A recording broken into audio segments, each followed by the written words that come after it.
13 ଜଣ ଦୁର୍ଦାନ୍ତ ଶିକାରୀଙ୍କୁ ଧରାଇଦେଲା trap camera. Similipal ଅଭୟାରଣ୍ୟରେ ଲାଗିଥିବା ଟ୍ରାପ୍ କ୍ୟାମେରାରେ ଫୋଟ କଏଦ ପରେ ଶିମିଳିପାଳ ଅଭୟାରଣ୍ୟର ରାମଯୋଡି ଗ୍ରାମରୁ ଜଣ ଶିକାରୀଙ୍କୁ ଏକ ସ୍ୱତନ୍ତ୍ର ଟିମ୍ ଆଜି ଗିରଫ କରି କୋର୍ଟ ଚାଲାଣ କରିଛି।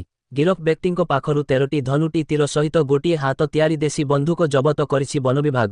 ଗିରଫ ବ୍ୟକ୍ତିମାନେ ହେଲେ ହରି ବାନସୀ, ଚନ୍ଦ୍ରମୋହନ ସି, ଧନେଶ୍ୱର ସୟ, ବୁଧୁରାମ, ବିଜୟ ବୋଦ୍ରା, ହିନ୍ଦୁରାମ ବୋଦ୍ରା, ଜୟରାମ ବୋଦ୍ରା, ଖେଜୁରୀ ବୋଦ୍ରା, ମଙ୍ଗଳ ବୋଦ୍ରା, ଦୁମ୍ବି ଗୋଣ୍ଡ, ପାଗୁ ମାଣ୍ଡି, ମଙ୍ଗଲ ଆଲଦା, ଗୁରୁଚରଣ କେରାଇଙ୍କୁ ରାମଯୋଡି, ଅଣାକୋଟା ଏବଂ ଦୁଧିଆଣି ଗ୍ରାମରୁ ଗିରଫ କରି ପଚରାଉଚରା ପରେ ଆଜି କୋର୍ଟ ଚାଲାଣ କରିଛି ବନ ବିଭାଗ।